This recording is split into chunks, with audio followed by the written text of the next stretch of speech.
Welcome to this latest video from Fusion IM and the second part of our discussion about the Oil and Gas UK's Digital Maturity Report. So if companies are to fully embrace digitalisation, what do they need to do? Joining me to discuss this are Fusion IM Executive Chairman Steve Pearson and Neale Stidolph, Head of Information Management at Sword. So Neale, turning to you first, the Oil and Gas UK report cites in its introduction that digital is not a new concept to the sector, yet it's been slow to embrace it. Why do you think this is the case? I think the situation is very mixed. So in some areas they're truly leading edge, and in others they aren't. And a report like this is aggregating a lot of views of companies in very different positions. So we have people at one end of the national oil companies, we have super majors, we have independents who are all funded differently and operating assets of different life. So the larger companies operating new assets are ploughing ahead with digital techniques very well. They could always speed that up or do it different, but that's a good situation. But people with older assets who may be funded by investment banking, they're in a different situation. They have to produce the goods financially every day, and everything feels like a risk to them. So we have also cultural differences in those. So I think as newer entrants are coming along, they are looking at how they could do things a bit differently. So those situations are important to take on board: the age of assets, the type of company you're dealing with. So those are the factors, I think, that largely cultural and behavioural. So we're seeing new types of operator doing things in a bit of a different way, but it's taken a while, and I think it takes new blood coming into the industry to bring different perspectives to this. So do you think, Steve, that this report sort of lays down a benchmark then to change, as Neale says, these sort of cultural attitudes to try and actually drive forward digitalisation in the industry? Yeah, definitely. I mean, obviously, it's pointing out how things should be done, how people perceive things.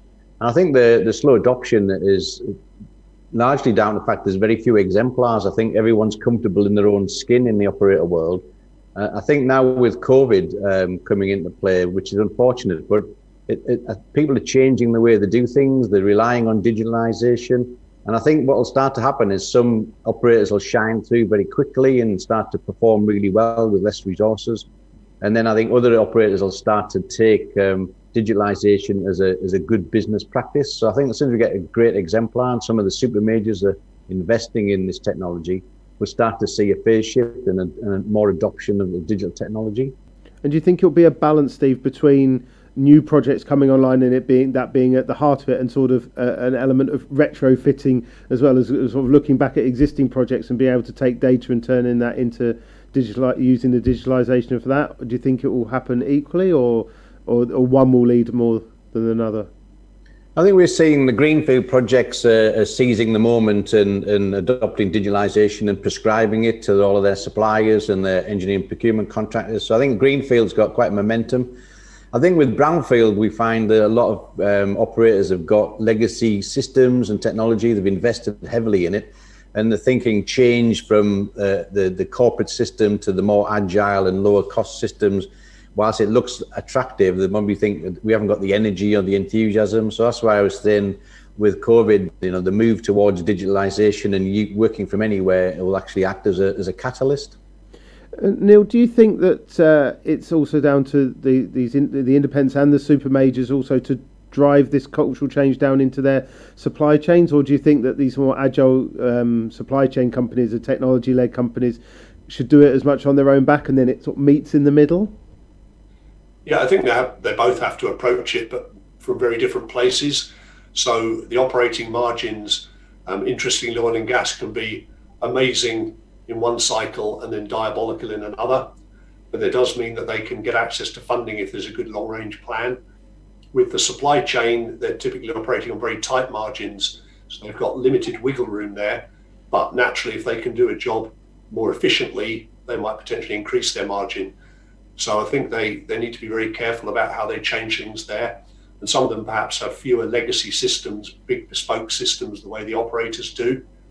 So there's some areas for optimism around there for sure.